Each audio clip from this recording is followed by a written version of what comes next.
हाल ही में दिल्ली में जो कार ब्लास्ट का इंसिडेंट हुआ, उसने एक बार फिर ये साबित कर दिया कि आरसी ट्रांसफ़र कितनी ज़रूरी है। उस केस में क्या हुआ, पुलिस ने उन इनोसेंट ओनर्स को उठाया जिनके नाम पर वह गाड़ी लीगली रजिस्टर्ड थी, जबकि उन्होंने उसे बरसों पहले बेच दिया था।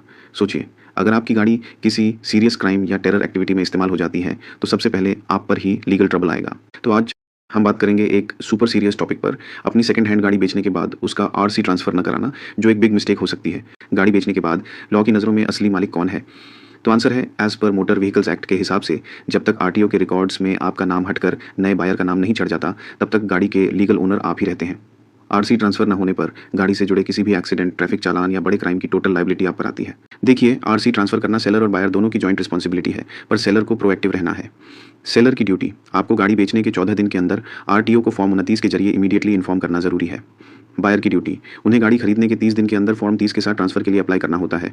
ऑलवेज रिमेंबर, सिर्फ सेल अग्रीमेंट साइन कर देना काफ़ी नहीं है, आपको आरटीओ प्रोसेस कंप्लीट करवानी होगी। इस क्रिटिकल पॉइंट पर देश की सबसे बड़ी अदालत सुप्रीम कोर्ट ने कई बार क्लियर वर्डिक्ट्स दिए हैं। सुप्रीम कोर्ट ने साफ कहा है कि किसी भी दुर्घटना की सिचुएशन में मुआवजा भरने की जिम्मेदारी उसी की है जिसका नाम आरसी पर रजिस्टर्ड ओनर के तौर पर दर्ज है।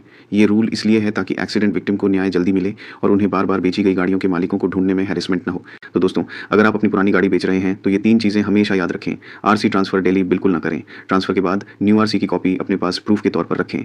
अगर बायर काम लटकाए तो तुरंत अपनी आरटीओ और लोकल पुलिस स्टेशन में एक लिखित कंप्लेंट या एफआईआर फाइल करें। अपनी जिम्मेदारी पूरी कीजिए, लीगल हैसल से बचिए। थैंक्स।